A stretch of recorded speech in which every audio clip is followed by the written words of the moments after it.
William Sichel. I'm 56 years old. I'm an ultra-marathon runner. Ultra-marathon running, or ultra running, strictly speaking, is competing at any distance longer than the standard marathon. The standard marathon is 26.2 miles.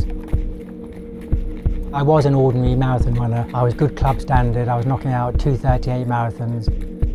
I kept doing the same time, but I wasn't exhausted at the finish. And what that meant was I found that if I just slowed down slightly from marathon pace, I could keep running for hours. So it was like discovering a physiological and psychological quirk. That was in 1993. Tried competing in the Scottish 100 kilometres road running championships in '94, and I won it at the first attempt. The shorter ultra distances, like 100 kilometres, that's 62 miles. I was top international standard, but not world class. I was a very good, consistent, international level 100k runner, competed many times for Britain. At 24 hours, I was twice in the world top 10. I won international races. My best distance at 24 hours was 153 miles, which is a top international standard.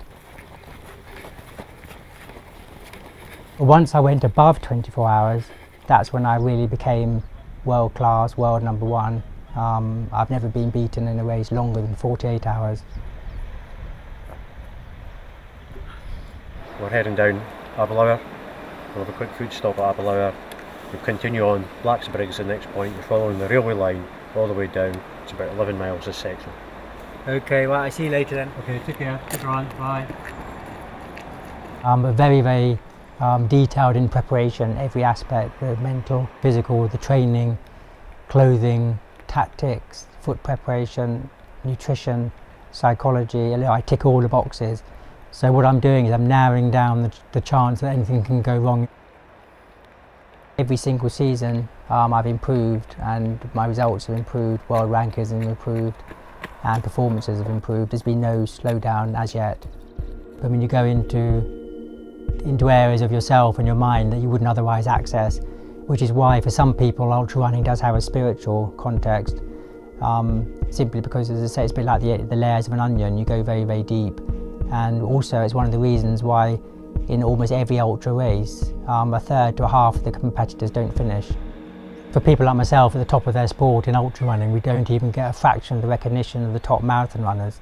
Long term, I think it will be included in the Olympics. We've just had full recognition for a Commonwealth Championship for 100 kilometres and for 24 hours. It probably will be too late for me, yeah. That's life, isn't it? Oh, I'm not going to lose any sleep over it. It's just there'll be others before me that would have said the same, you know. You just have to make the most of what's on when you're around, and that's it. Good luck to the ones in the future.